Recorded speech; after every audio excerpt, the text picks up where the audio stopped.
आप सोच सकते हैं कि एक ऐसा लड़का जिसे एक होटल के दरवाजे से ही लौटा दिया गया हो, एक दिन उसी होटल का मालिक बन जाए, और ना सिर्फ मालिक बन जाए बल्कि पूरे देश के सबसे बड़े होटल एम्पायर का फाउंडेशन रख दे। ये कहानी है मोहन सिंह ओबरॉय की, जिन्होंने अपनी जिंदगी की हर मुश्किल को एक अपॉर्चुनिटी में बदल दिया और सबको दिखा दिया कि किस्मत सिर्फ उन्हीं का साथ देती है जो हिम्मत करते हैं। अगर आपको लगता है कि लाइफ में आपके पास रिसोर्सेज की कमी है, तो ये कहानी आपकी सोच बदल देगी। 1922 में शिमला के सेसिल होटल के बाहर एक 23 साल का लड़का खड़ा था जिसका नाम था मोहन सिंह ओबरॉय। वो सिर्फ एक क्लर्क की नौकरी के लिए वहां गया था, लेकिन होटल के गार्ड ने उसे उसके कपड़ों और अपीयरेंस की वजह से अंदर नहीं जाने दिया। ऐसे पल में अक्सर लोग अपनी किस्मत को कोसने लगते हैं या हार मान लेते हैं, लेकिन मोहन ऐसे नहीं थे। उन्होंने सोचा कि अगर दरवाजा बंद है तो मैं खिड़की से अंदर जाने की कोशिश करूंगा।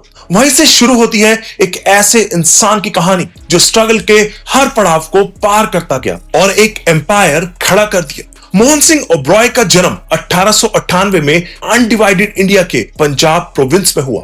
उनका बचपन एकदम आसान नहीं था। जब वो सिर्फ 6 महीने के थे, उनके पिता एक एपिडेमिक की वजह से गुजर गए। उनकी मां, जो एक सिंपल औरत थी, उन्होंने मोहन की पढ़ाई लिखाई का पूरा ध्यान रखा, चाहे इसके लिए उन्हें कितनी भी सैक्रिफाइसेस क्यों ना करने पड़े हो। मोहन ने अपने शुरू के साल एक छोटे से गांव के स्कूल में गुजारे, लेकिन उनके अंदर एक जुनून था कि उन्हें कुछ बड़ा करना है। 16 साल की उम्र में मोहन ने लाहौर के डीएवी कॉलेज में एडमिशन लिया। वहीं उन्होंने अपनी जिंदगी के 2 सबसे बड़े टूल सीखे, अंग्रेजी बोलना और काम करने की आदत। कॉलेज के दिनों में उन्होंने एक शू फैक्ट्री में पार्ट टाइम जॉब शुरू की, जहां से उन्होंने काम के प्रति एक अलग नजरिया डेवलप किया। मोहन एक आम वर्कर से सुपरवाइजर और फिर मैनेजर बन गए। उन्होंने डिजाइन और प्रोडक्शन के छोटे छोटे चीजों को समझना शुरू किया, लेकिन उनका सफर यहीं नहीं रुकने वाला था। 1920 के आसपास पूरे देश में रॉलेट एक्ट के खिलाफ प्रोटेस्ट हो रहा था। इसका असर सिर्फ लोगों तक नहीं बल्कि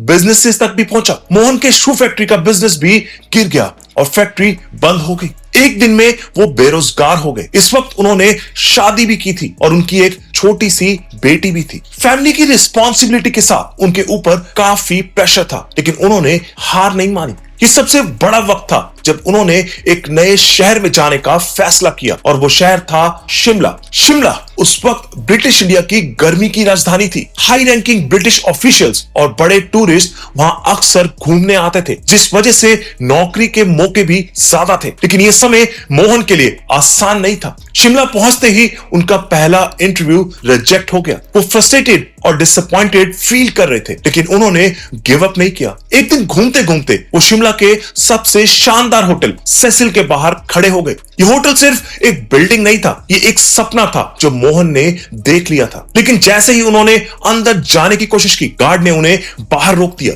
मोहन ने अपनी अंग्रेजी और कॉन्फिडेंस का इस्तेमाल किया और सीधा मैनेजर से बात की। मैनेजर उनके कॉन्फिडेंस और अंग्रेजी से इतना इंप्रेस हुआ कि उन्हें तुरंत एक क्लर्क की नौकरी मिल गई, सिर्फ 50 रुपए महीने के सैलरी पर। यह शुरुआत थी, लेकिन मोहन के लिए यह एक नए सपने की बुनियाद थी। सेसिल होटल में उन्होंने हर काम को एक नई अप्रोच के साथ किया। उनका काम था कोल्ड सप्लाई का ध्यान रखना, लेकिन उन्होंने देखा कि अगर कोल्ड डस्ट बॉल्स का यूज किया जाए तो होटल के काफी पैसे बचाए जा सकते हैं। यह आइडिया इतना सक्सेसफुल रहा कि होटल का प्रॉफिट बढ़ गया और मोहन का प्रमोशन हो गया। उन्होंने टाइपिंग और शॉर्ट हैंड का अपना स्किल यूज करके मैनेजर की डॉक्यूमेंटेशन में हेल्प करना शुरू किया। धीरे धीरे वो होटल के ऑपरेशंस और वीआईपी गेस्ट के प्रेफरेंसेस को समझने लगे। उन्होंने सीखा कि किस तरह से एक होटल को चलाया जाता है और गेस्ट के साथ कैसे डील किया जाता है। 1925 तक मोहन एक छोटी पोजीशन से उठने लगे थे। सेसिल होटल के मैनेजर ने उन्हें एक नए होटल क्लार्क्स होटल में पार्टनर बनाया। पार्टनर बनने के बाद उन्होंने क्लार्क्स होटल को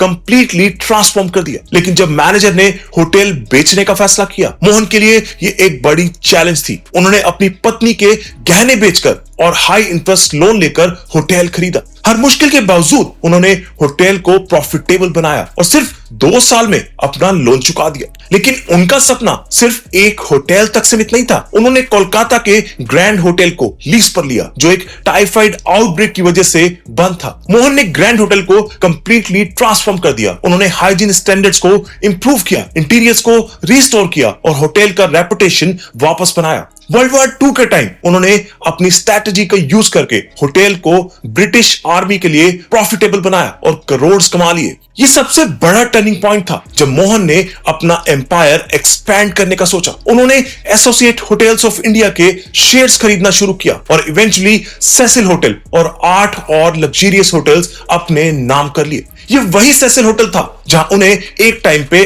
अंदर भी नहीं घुसने दिया गया था। मोहन ने दुनिया के टॉप होटल्स का टूर किया और उनके ऑपरेशंस को डीपली स्टडी करके अपने होटल्स को इंटरनेशनल स्टैंडर्ड्स तक ले आए। उन्होंने पैलेस होटल्स का एक नया ट्रेंड शुरू किया। गुलाब भवन पैलेस को लीज पर लेकर उन्होंने इंडिया का पहला रियल पैलेस होटल बनाया। ओबरॉय होटल्स अब लग्जरी का एक सिनोनिमस बन चुका था। लेकिन चैलेंजेस यहीं खत्म नहीं हुए। ताज ग्रुप जैसा कॉम्पिटिटर उनके सामने था, लेकिन मोहन ने मुंबई के नरीमन पॉइंट पर एक आइकॉनिक 34 फ्लोर होटल बनाकर अपने आप को एस्टैब्लिश कर दिया।